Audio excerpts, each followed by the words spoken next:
নমস্কার বন্ধুরা, রন্ধনে বন্ধনে আপনাদের অনেক অনেক স্বাগত।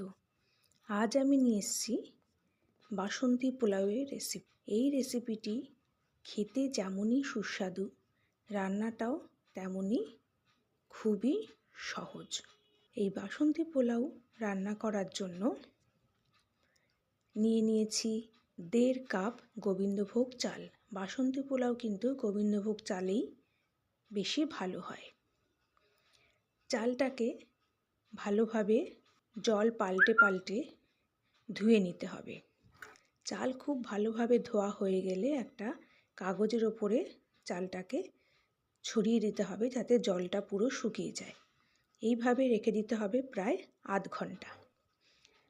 আধ ঘন্টা পর জল যখন পুরো শুকিয়ে যাবে তখন চালটাকে একটা পাত্রে নিয়ে দিয়ে দিতে হবে 2 চামচ ঘি, 1 চামচ হলুদ গুঁড়ো। ঘি আর হলুদ গুঁড়ো দিয়ে চালটাকে খুব ভালো করে মিশিয়ে নিতে হবে।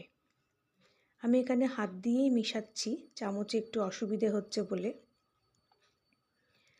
ঘি আর হলুদের সঙ্গে যখন খুব ভালোভাবে মেশানো হয়ে যাবে তখন এখানে দিতে হবে 1 চামচ গরম মশলার গুঁড়ো আর 1 চামচ গোলমরিচের গুঁড়ো। গরম মশলার গুঁড়ো আর গোলমরিচের গুঁড়ো দিয়ে আবার চালটাকে খুব ভালো করে মিশিয়ে ঢাকা দিয়ে রেখে দেব 20 থেকে 30 মিনিট।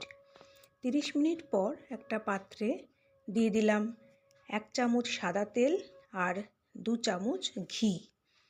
ঘি আর সাদা তেলটা ভালো করে গরম হয়ে যাওয়ার পর দেব ফোড়নের জন্য 4টে ছোট এলাচ। গ্যাসটাকে এই সময় সিম করে দেব। ছোট এলাচগুলোকে আমি একটু ফাটিয়ে দিয়েছি। দিলাম 4টে লবঙ্গ, 2 টুকরো দারচিনি আর দিলাম একটা তেজপাতা অর্ধেক করে ছিঁড়ে। এবার ফোড়নটাকে তেলের মধ্যে খুব ভালো করে নাড়াচাড়া করে দিয়ে দেব কয়েকটা কাজু। কাজু বাদামটাকে তেলের মধ্যে একটু ভাজা ভাজা করে নিয়ে এরপরে দেব কয়েকটা কিশমিশ। কাজু এবং কিশমিশ একটু ভাজা ভাজা মতন হয়ে আসলে তারপরে মশলা মাখিয়ে রাখা চালটা তেলের মধ্যে দিয়ে দেব। আমার রেসিপিগুলো যদি আপনাদের ভালো লাগে তাহলে লাইক এবং শেয়ার করে দেবেন এবং প্লিজ আমার চ্যানেলটাকে সাবস্ক্রাইব করে দেবেন। চালটা দিয়ে এবার খুব ভালো করে গ্যাসটা একদম সিমে রেখে নাড়াচাড়া করে নিতে হবে। একটু নাড়াচাড়া করার পর দিয়ে দেব 2 ছোট চামচ নুন এবং ছোট চামচের 4 চামচ চিনি। আমার চামচটা যেহেতু খুবই ছোট এই জন্য এই চামচের 4 চামচ চিনি নিয়েছি। আপনারা ইচ্ছে করলে চিনিটা একটু কম করেও দিতে পারেন। নুন আর চিনি দিয়ে চালের সঙ্গে খুব ভালো করে মিশিয়ে নিতে হবে। গ্যাসটা কিন্তু সিমেই থাকবে।